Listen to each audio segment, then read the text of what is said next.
तो जो रिस्पेक्ट आपके फॉरेन मिनिस्टर को मिलेगी वही मिली है, उसी तरह उन्होंने ट्रीट किया है। जयशंकर वर्सेस बिलावल भुट्टो, दोनों की बॉडी स्टिफ थी, बिल्कुल इंटरेक्ट नहीं साइड लाइंस पे किया उन्होंने।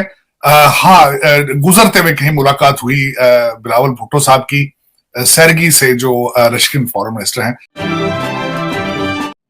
बात यह है कि इंडिया का आईटी निज़ाम बहुत अच्छा है और हमारा आईटी निज़ाम इतना ख़ास नहीं है। हमारी जो पॉजिटिव साइड है ना, इतनी प्रमोट हो नहीं सकती क्योंकि हमारी आईटी निज़ाम अच्छा नहीं है। जो हम अच्छा काम करते हैं वो इंटरनेशनल सोशल मीडिया पे कहीं प्रमोट हो ही नहीं रहा।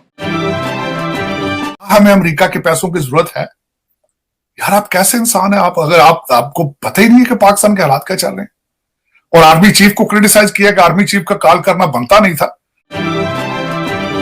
आज के दौर में आपको नहीं लगता कि हम लोगों ने उसका इमेज ऐसे बना दिया है कि मतलब ये है कि जैसे बेसिकली बात बोला कि हम लोगों ने खुद ही अपने इस्लाम को ना पीछे कर दिया हुआ।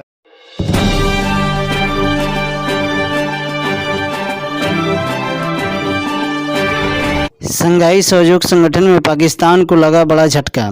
एससीओ में रूस के विदेश मंत्री सरगेई लावरोव ने पाकिस्तान के विदेश मंत्री बिलावल भुट्टो जरदारी से मिलने से इनकार कर दिया। वहीं भारत के विदेश मंत्री एस जयशंकर के साथ कई घंटों की बैठक हुई।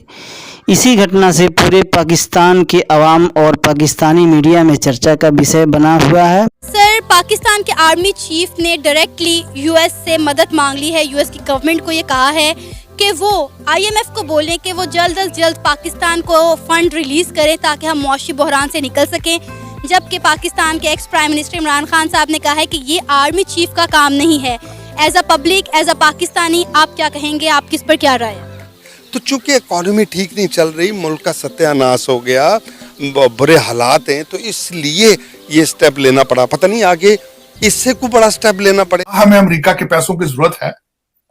यार आप कैसे इंसान है आप, अगर आपको पता ही नहीं है कि पाकिस्तान के हालात क्या चल रहे हैं। और आर्मी चीफ को क्रिटिसाइज किया कि आर्मी चीफ का कॉल करना बनता नहीं था।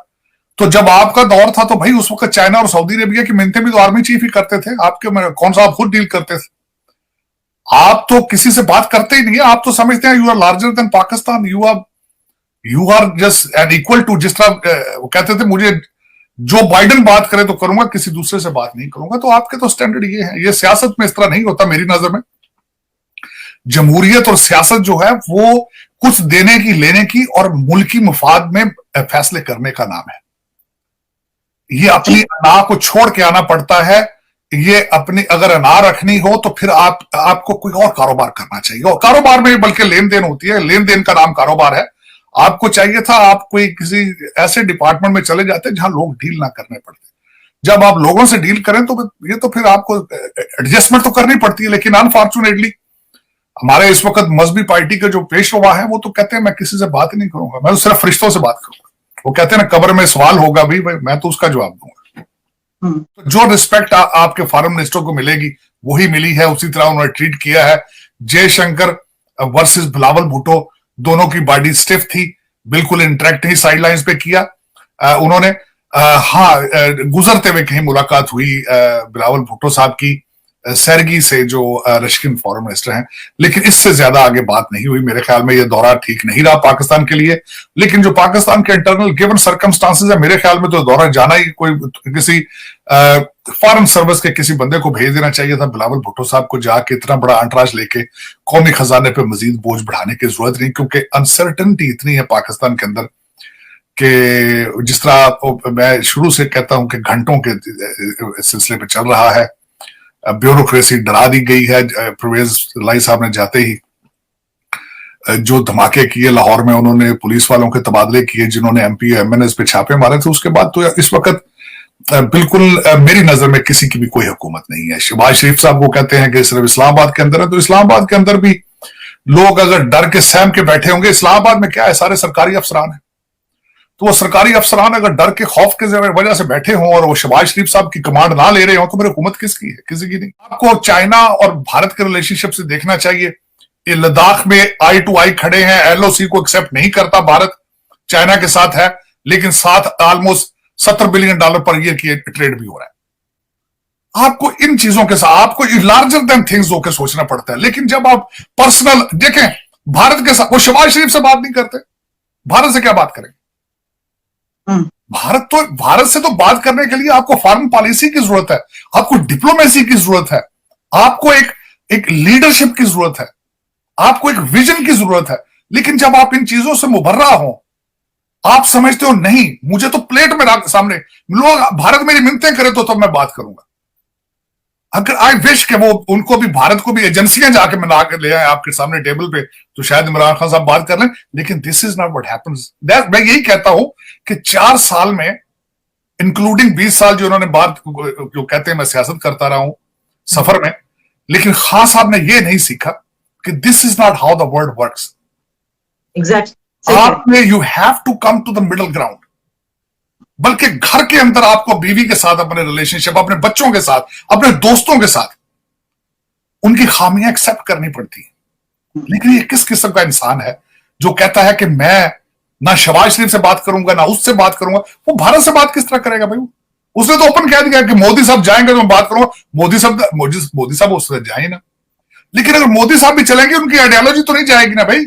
आप कैसी बात आप कर रहे हो? 2.5 लाख करो उनके साथ। मुल्क के हालात जो हैं वो दिन ब दिन बस से बदतर होते जा रहे हैं। पेट्रोल की कीमत में दिन ब दिन इजाफा होता जा रहा है। पाकिस्तान में जॉब्स नहीं हैं, इन्वेस्टर नहीं आ रहा, महंगाई बढ़ती चली जा रही है। ऐसी सूरत हाल में क्या हमें इंडिया से मदद लेनी चाहिए? वेल डिपेंड करता है मुल्क के इंटरेस्ट पे। हमें ये नहीं देखना चाहिए कि ये इंडिया है या कोई और है। खुद के मफाद के बारे में सोचना, जैसे कि हमारी खारजा पॉलिसी है ना, उसमें ये देखना होता है कि हमें किस चीज़ से फ़ायदा होता है। वो बेशक इंडिया हो, ईरान हो या किसी अफगानिस्तान हो, किसी से भी हमें ये नहीं अपने फ़ायदा का सोचना चाहिए। अगर उधर से हमें फ़ायदा मिलता है तो मैं समझता हूँ कि हाँ ज़रूर कदम बढ़ाना चाहिए, अपने फ़ायदे का सोच के उनसे मदद लेनी चाहिए। जयशंकर साहब ने कहा कि हम अफगानिस्तान में गंदम, कपड़े, अद्वियात ये सारी हम दे रहे हैं। और उसके बाद दूसरी खबर वहां यह थी कि उनकी आर्मी और उनकी पुलिस को फिर ट्रेनिंग जो दी जा रही है वो इंडिया में दी जा रही, भारत में। पहले भी मैंने शायद एक दफा कहा था कि जितने अपर क्लास अफगानी हैं वो इलाज के लिए जाते हैं तो भारत जाते हैं, उनके बच्चे तालीम लेते हैं तो भारत जाते हैं। दूसरा, यहां पे मैं एक और चीज ऐड करना चाहूंगा कि इस तालिबान से आने से पहले वहां की जो नेशनल असेंबली की building was made by Bharat as well. तो वहां उनके टाइज फिर दोबारा बढ़ रहे हैं, वो दोबारा इन्फ्लुएंस उस एरिया में ले रहे हैं। आपकी मुआशी और सियासी नाइटमेयर का वो फायदा उठा रहे हैं। तो वो आपके रीजन में ना सिर्फ आपको टीटीपी का इशू होगा बल्कि पूरे अफगानिस्तान का इशू होगा। और मैं उसमें टीटीपी की जो मैं बात बताऊंगा, जो आपके मौलाना उस्मानी साहब ने जाके बात कर रहे थे टीटीपी के साथ, वहां से भी कोई खास कोई पॉजिटिव चीजें नहीं निकल रही। उस टीटीपी की बातचीत के अंदर जो मुझे सबसे ज्यादा अलार्मिंग था कि TTP has stop the recognition of your borders. और आपका जो सूबा सरहद का जो स्टेटस आपने चेंज किया था, दे हैव डिनाइड इट। और ये मजीद अपनी आगे मजीद जाएगा क्योंकि वो आपके हाथों से बिल्कुल निकल चुके हैं और वो आप पे एतमाद नहीं करते। अफगानी इस वक्त तालिबान और अफगान गवर्नमेंट और अफगानी आपसे इतनी नफरत है उनकी पाकिस्तान के हवाले से, वो समझते हैं कि सारी हमारी तबाही अफगानिस्तान का जो जिम्मेदार है वो पाकिस्तान।